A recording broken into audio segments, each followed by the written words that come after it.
வெயிலால் வெந்து போன அந்த சிறிய கிராமம். நிலம் முழுவதும் பிளந்து தண்ணீர் என்ற வார்த்தையே மறைந்து போனது. மக்கள் அனைவரும் துன்பத்தில் மூழ்கினர். அந்த கிராமத்தில் வாழ்ந்த ஒரு விவசாயி. நாள் முழுவதும் உழைத்தும் ஒரு துளி பயனும் கிடைக்கவில்லை. வயலும் வறண்டு வாழ்க்கையும் வறண்டு போனது. அவன் மனம் மெதுவாக நம்பிக்கையை இழக்கத் தொடங்கியது.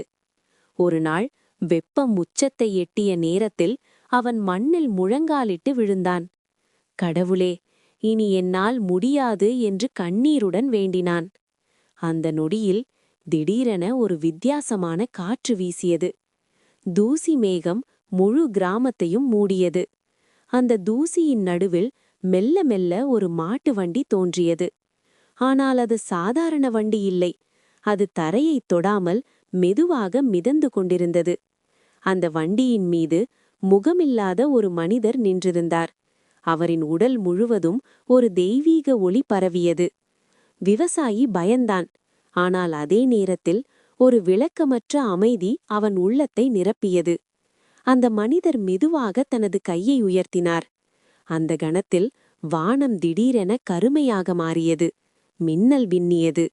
பின்னர் மழை பொழிய ஆரம்பித்தது. முதலில் சில துளிகள், பின்னர் கனமழை. வறண்ட நிலம் மீண்டும் உயிர் பெற்றது. வயல்கள் நீரால் நிரம்பின. மக்கள் அனைவரும் மகிழ்ச்சியில் ஓடி வந்தனர். கண்ணீருடன் வானத்தை நோக்கி கைகளை கூப்பினர். விவசாயி மீண்டும் அந்த வண்டியை பார்த்தான். ஆனால் அது அங்கே இல்லை. அந்த முகமில்லா மனிதரும் இல்லை. அவர் ஒரு ஒளியாக வானத்தில் கலந்திருந்தார். அந்த நாளில் அந்த கிராமம் ஒரு உண்மையை உணர்ந்தது. கடவுள் எப்போதும் நம்மோடு இருக்கிறார், நாம் நம்பிக்கை இழக்காதவரை. இந்த வீடியோ பிடிச்சிருந்தா குட்டி ஸ்டோரி கிளப்பை சப்ஸ்கிரைப் பண்ண மறக்காதீங்கமே. உங்களுக்கு பிடிச்சத கமெண்ட்ல சொல்லுங்க.